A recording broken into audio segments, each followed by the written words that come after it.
In this video, I'll explain IR Blaster Custom Learning.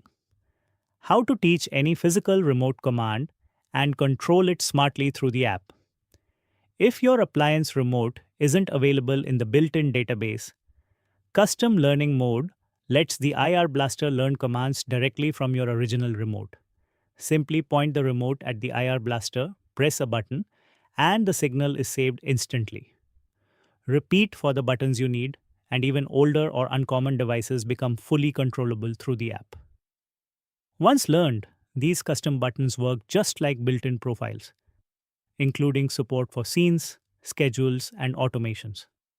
This makes the IR Blaster compatible with virtually any IR-based appliance.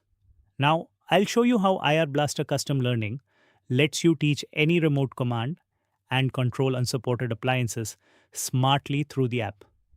Open the Home Automation app. Tap on Remote at the bottom. Tap on the plus icon to add a new IR remote. Now select the custom remote type you want to create and tap Next. Now tap on Room and select the room where your IR Blaster is configured. Select the IR device you want to use. Enter the appliance name and tap Next. Now tap on the plus icon to add a custom button.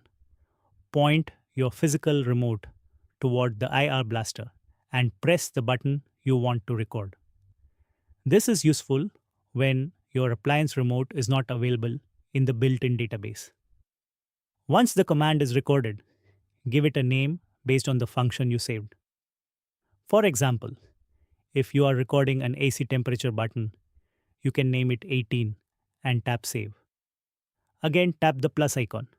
Record the next button from your physical remote, name it 19, and tap Save. Repeat the same process for all the remote buttons you want to add. After recording all required buttons, tap Save. Your custom remote will now be saved inside the app. To use it, simply open the custom remote and tap the saved button numbers to control your appliance smartly. That's it. Your IR Blaster has now learned commands directly from your original remote. Thank you.